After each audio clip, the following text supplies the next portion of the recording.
State your name and occupation. My name is Samuel Joon Lee, and I'm the owner and head instructor of Hwarang Martial Arts in Columbia, Maryland. When I was growing up, I watched a lot of TV. I watched a lot of action hero stuff, Ninja Turtles, classic, Power Rangers, and I would be inspired, like most kids are, to do those things. And then when I play with my friends, we'd actually go and pretend we're doing like some sort of karate tournament or whatever, and then we'd just jump around, kick around, and do what we saw on TV. It never really occurred to me that taking lessons is a thing that I could do. I don't know why, I just never thought of it as a kid. But when I got to middle school, my mom opened her store in DC, and there was a taekwondo school like one block over, and she always saw me kicking around, jumping around, and then she asked, "Sam, do you want to actually take lessons?" I'm like, "Of course I want to take lessons. I'm always, doing it anyways, except I have no idea what I'm doing." After high school ended, got to college, I always kind of still did martial arts. It was always just a part of me, but I didn't train formally at that time. But I needed some money as a college student, as all college students do. My best friend at the time, his older sister was friends with a guy that was teaching at a studio, and he told her, "We need some part-timers." So my friend and I took the job. I was like, "Hey man, I've done martial arts. You've done martial arts. Let's do it." So we drive down from Baltimore all the way down to Bethesda, and we taught part-time as like assistant instructors, and we did that for about 2 years. From then, there was a studio right by my house, and I used to train. I trained there like here and there with my friends, but we'd swing by to see if we could use the space, use the floor, and sometimes the owner there would say yes. So we were there one time, and then the master had asked me, "Hey, what are you up to these days?" I said, "Oh, I'm actually teaching." And he said, "You ever thought about teaching here?" I was like, "Okay, well, maybe it's a lot closer than Bethesda." So I was teaching at both schools at the same time for a while, and then I slowly just kind of went to the one closer by my house more and more. And then from then on, I went from part-time to full-time to pretty much people weren't sure who the owner was at that time because I was there all the time. I did everything. But no matter how hard I worked or whatever I came up with, the school was never going to be my school, and the system would never really be my system. So the next logical step was really to open up my own place.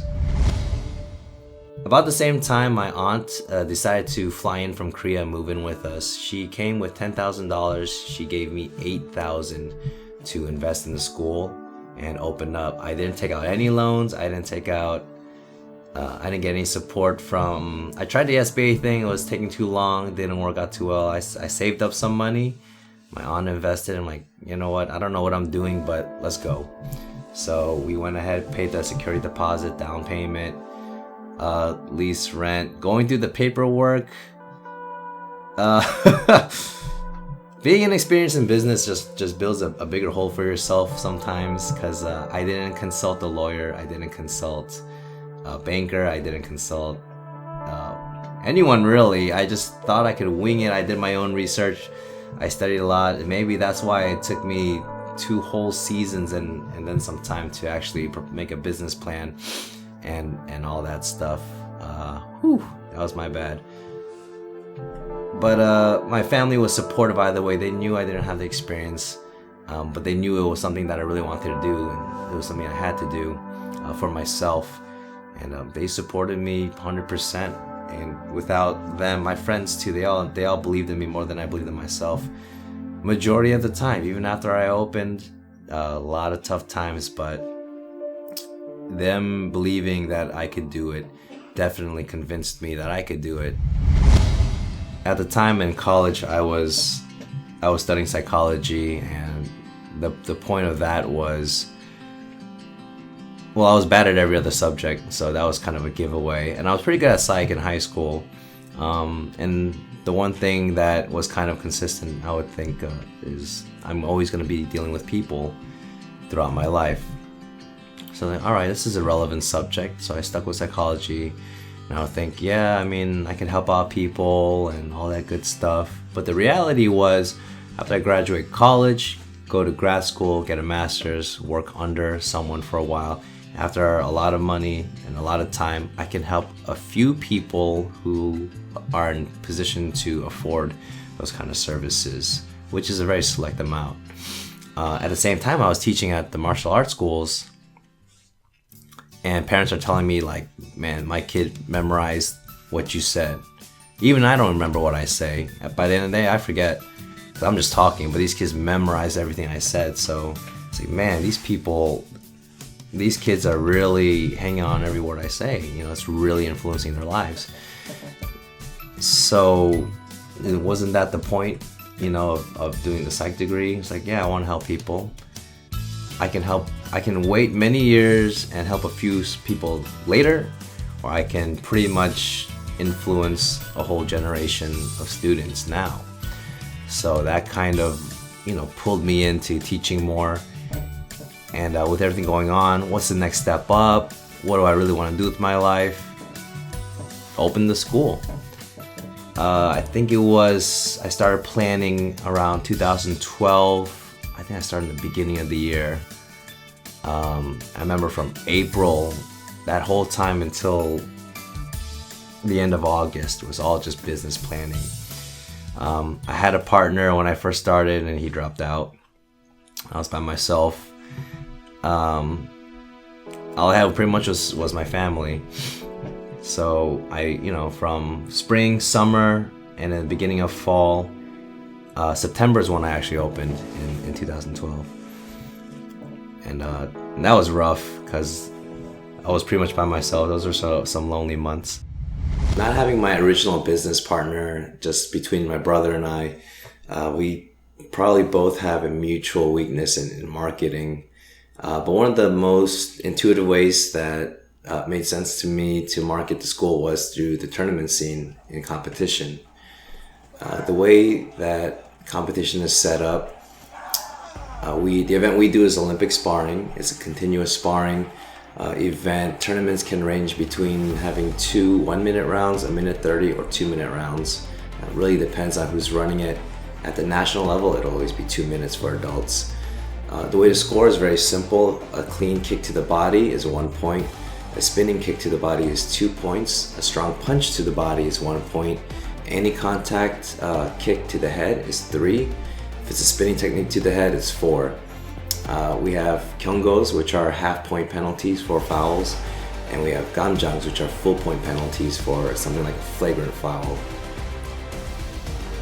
Like most combat sports, Olympic sparring, well, at least to me, just like when I watch boxing or kickboxing, K1, MMA is very exciting to watch because not only are two people really putting all the time and effort of their training against the other, but it's done in a system where there's a clean winner, there's technique, there's a science behind it, and especially if you're involved in it or if you're in it and you understand what's going on, that you can see the strategy, you can really see the intelligence behind it, or how one element can oust another one, whether it's power over speed or speed over technique or strategy over power.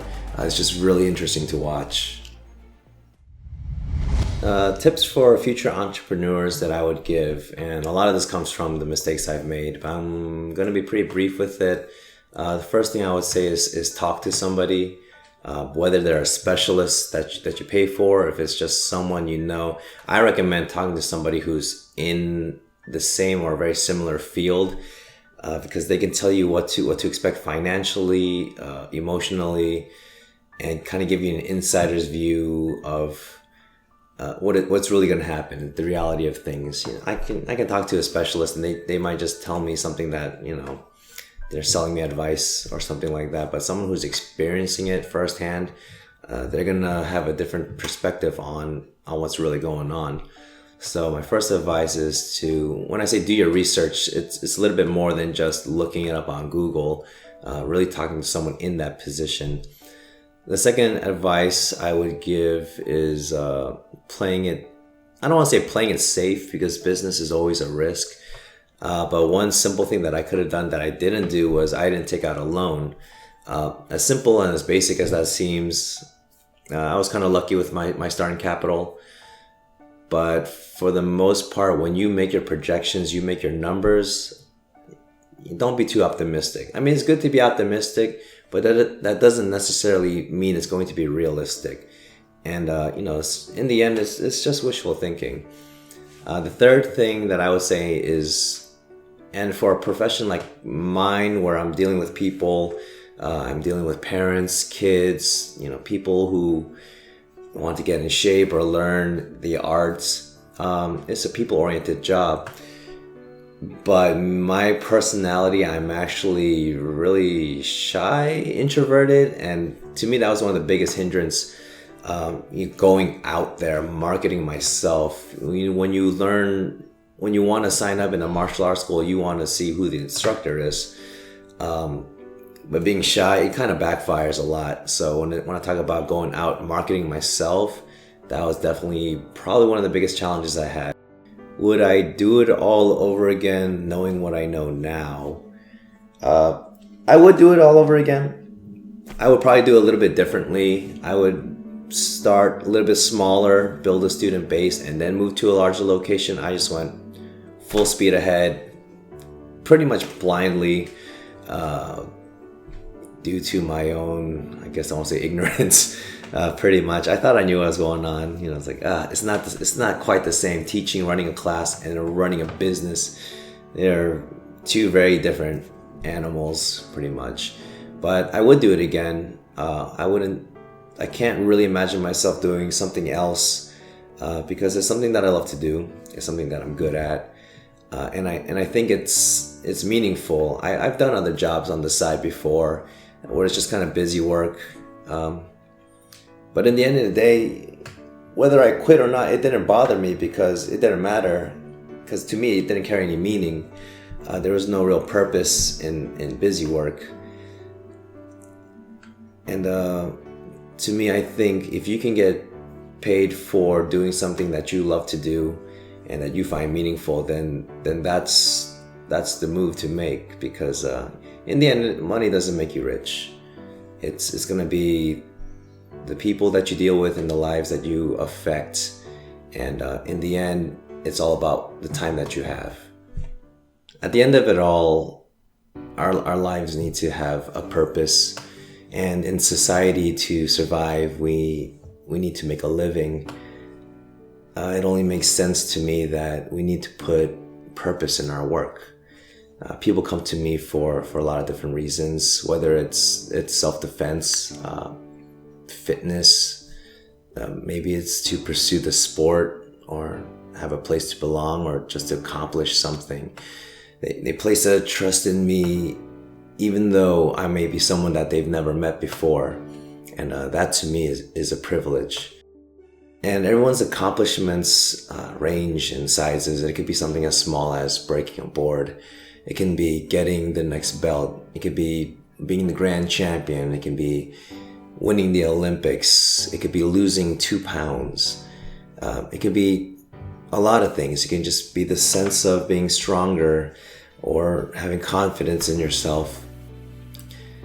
And that joy that they get, that pride, that sense of liberation, that sense of purpose, those become my senses of joy and pride and liberation, and that becomes my purpose. And a lot of times when I've had my doubts and I wanted to quit, maybe close down the school or pursue something else, the belief of my students, their belief in me became my belief in me.